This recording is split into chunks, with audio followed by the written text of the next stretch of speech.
The scramble for Africa was one of the most significant and transformative episodes in world history.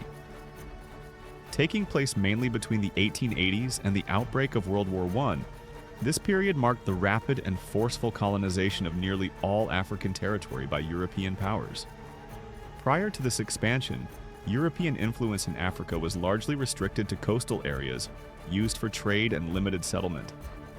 The vast interior of the continent was home to diverse societies with long-established political systems, trade networks, and cultural traditions.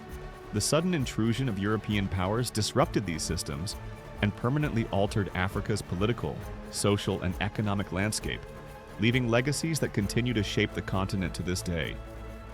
Economic ambition and industrial pressure. Europe's growing industrialization played a central role in driving colonization. By the late 19th century, European factories and industries required large amounts of raw materials, and Africa was seen as a rich source of valuable commodities. Rubber, palm oil, cotton, gold, diamonds, and other natural resources were in high demand as European industries expanded. Access to these materials promised enormous economic gain, which encouraged European governments and private companies to claim territory in Africa as quickly as possible. Europe's industrial development also led to the need for new markets. Economic downturns in Europe made it difficult for countries to sell their surplus manufactured goods at home. Africa, therefore, appeared as a solution, a set of new, controlled markets where European products could be sold without competition. This pursuit of profit often overshadowed the well-being and rights of the African populations, who were forced into labor or had their land and livelihoods taken from them. The economic goals of industrialization thus formed one of the strongest motivations for European expansion into Africa. Imperial rivalry and national prestige. Alongside economics, intense political competition among European nations contributed to the scramble. During the 19th century, powerful European countries believed that national strength was demonstrated by the size and reach of their empires. The possession of colonies became a sign of prestige, and nations vied with each other to expand their influence and prevent rivals from gaining strategic advantages. Countries such as Britain, France, Germany, Belgium, Portugal, Italy, and Spain were eager to secure overseas territories, seeking to enhance their global status and control important trade routes. This rivalry sometimes brought Europe dangerously close to war. One notable example was the confrontation between Britain and France at Fashoda in 1898, when both nations attempted to claim control over Sudan. Although the conflict was resolved peacefully, the incident revealed the high stakes of imperial competition. The desire to demonstrate superiority on the world stage often pushed European nations to take increasingly aggressive steps, accelerating the pace of African colonization, technology, and the means of conquest. European advances in science and technology played a critical role in enabling colonization.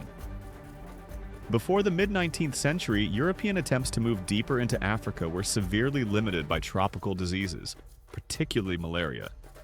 The use of quinine as an effective anti-malarial treatment drastically reduced European mortality, allowing greater numbers of soldiers, officials, and settlers to survive in tropical regions. This development opened vast new areas of the continent to foreign occupation. Technological progress in transportation and weaponry further supported colonization.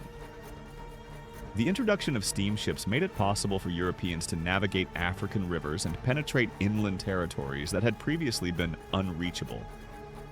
Yet the most decisive advantage came from military technology. The Maxim gun, one of the earliest machine guns, allowed small European forces to overpower much larger African armies. While African societies showed remarkable courage and skill in defending their lands, they faced devastating losses due to the overwhelming technological superiority of European weapons. Exploration, treaties, and misunderstandings. Explorers also played a significant part in preparing the way for colonization. Figures such as David Livingstone and Henry Morton Stanley traveled through African regions and published accounts that captured European interest. These narratives often emphasized the continent's resources and potential wealth, sparking curiosity and competition among European leaders.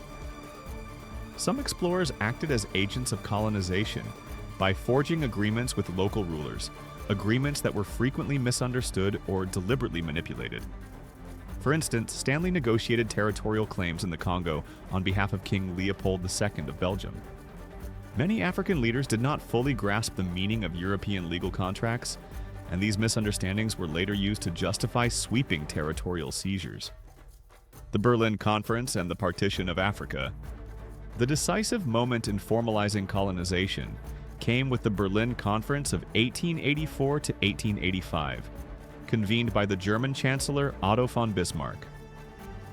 No African representatives were invited to participate. European leaders gathered to establish rules for claiming African land, aiming to reduce conflict among themselves while completely ignoring the rights and sovereignty of African peoples.